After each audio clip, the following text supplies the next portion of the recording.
71 there of Darcy Prendergast. Good run from Darcy, and Darcy ending up in the top three with our 600 class at the hill climb on Thursday. So having a very good run, so distinctively different without the trees along the back there, of course, something that's changed the landscape here with the milling of that small group of pines at the end, so you get a more of an open look rather than the darker background. So very good from a commentary spectating point of view as we check out the run through Castrol on this opening lap of the opening race of our E. Hayes & Sons Teretonga Sprint Racing.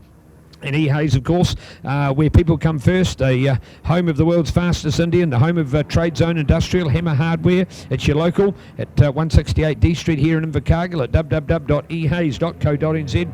This legendary family-operated hardware business, of course, started as Hayes Fencing Supplies, or Engineering as it may have been called, right up there in the Central Otago, and before coming down to Dunedin, sorry, my apologies, to Invercargill those many moons ago. So effectively a local regional family business operating for more than 100 years. Great to see 71 for Darcy. There he goes. Darcy Prendergast with his nose in front, and Pete Byers to push him very hard through there. So good work with Pete on board in our Moto South supported Supermoto lineup. Pete Byers there on the Aprilia SXV 550, so it's a bigger machine. It's got 100 cc's on the others. Barry Sumless as well has got a 550, and Barry up there at the moment into fourth place. But checking out James Clark. James got married last Saturday from Wanganui here on his honeymoon, and having an absolute hoot of a time on the Cheezel Customs supported Aramix bike. So good effort for him in that fourth place. First time he's ever been down to Invercargill, and here certainly for the BurtMunro and doing these legendary events. And I'll tell you what, sticking it right up there in all politeness. So a very good good position from him. So Darcy, Pete, James in going to Barry. Check out Carter Strang in there as we look to Matt Horton as well. So nice to see here today.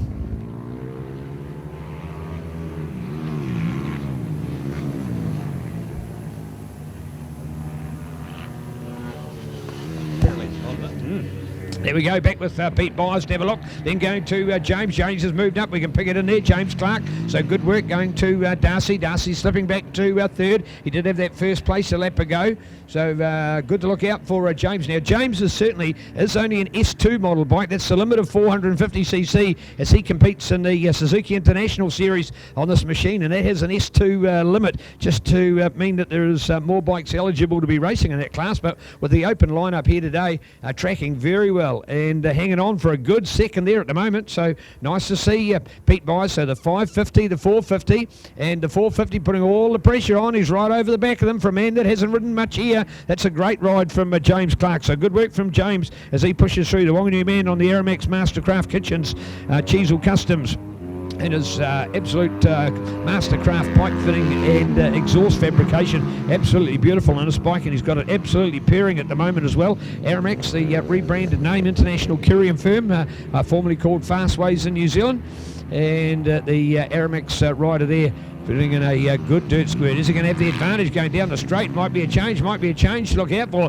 Just hanging on. They won't have the longer legs, I think, for the straight. The 550 might have the advantage on the bigger Aprilia. Pete Byers looking. No, Pete's going to move out right on his shoulder as they peel through the question mark for the first time. There's the number one turn. It is absolutely beautiful. We call it the question mark. Goes right back around on itself. Think of a question mark, exclamation mark with the curve on it, of course, and just peeling right around, coming down towards Castrol. So there we go, and the run through there. A little bit of moisture today. Won't worry so much about a class like this, actually. So these guys will probably feel quite reasonable, as they don't generally use a proper slick, as we call it, as a tyre. So these guys trying to come into their own, and what an awesome three-way bike fight. Carter Strang in there along with Barry Summers for the 4-5. Go to Gores, Matt Horton along with Alan Henry in there, along with Joshua Ides. We've got Paul Bolter in there.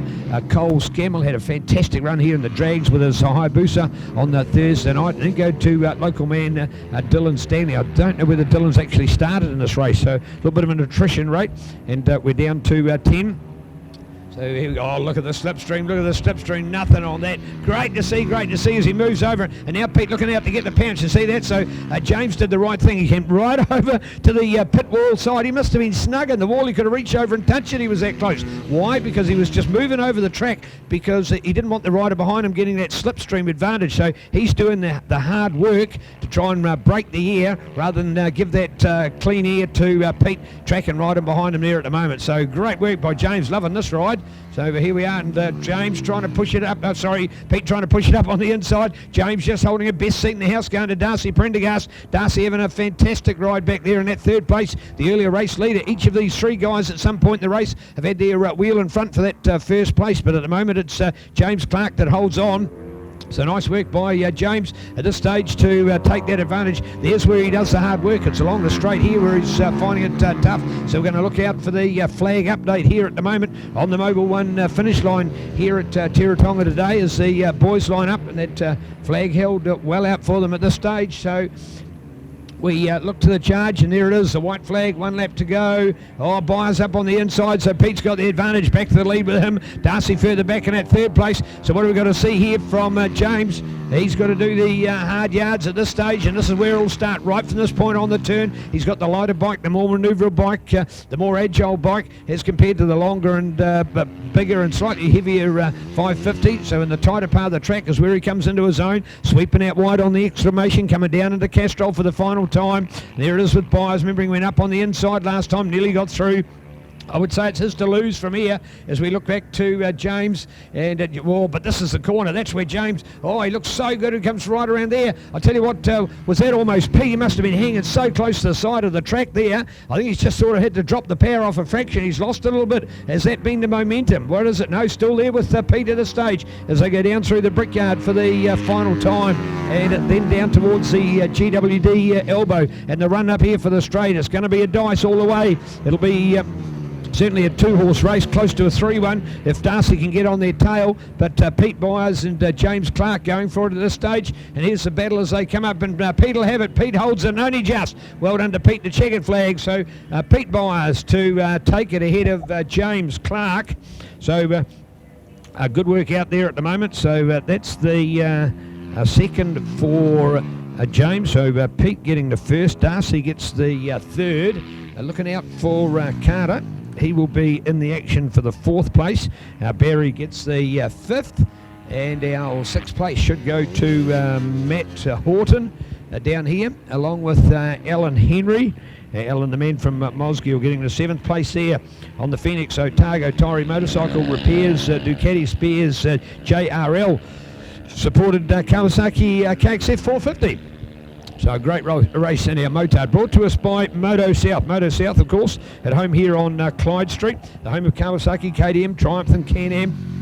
Along with it, really add, and they, of course, are part of the BRP family. So having our products now like Sea-Doo watercraft, these legendary watercraft that are taking New Zealand by storm, and certainly a well-respected name on the North American continent for so many years, and now getting really well established here in New Zealand. Other watercraft have I suppose you'd say, now starting to stand up and take note, because the Sea-Doo name and reputation and the Rotex power and the likes are really starting to give it a big advantage for watercraft use. And over 50 units sold in the first year down here by Moto South. So Moto South and Clyde Street, Greg and the team, fantastic group of people down there. You'll love them. Kawasaki, KTM, Triumph and Can-Am, BRP, Sea-Doo. Check it out. Of course, the home of the Spider as well, should like to point out, as part of that BRP family. A reminder, the only place in town that you can catch the real thing, yes indeed, BurtMunro's the world's fastest Indian, authentic, original and legendary. The number 35, free to view during normal store hours. At home at 168. It is, of course, Motorworks Original. Choose from Invercargill's largest range of exclusive BurtMunro and world's fastest Indian merchandise in the new season 2020 designs now in stock. Only one place, folks, E. Hayes. Catch them on D Street, Invercargill.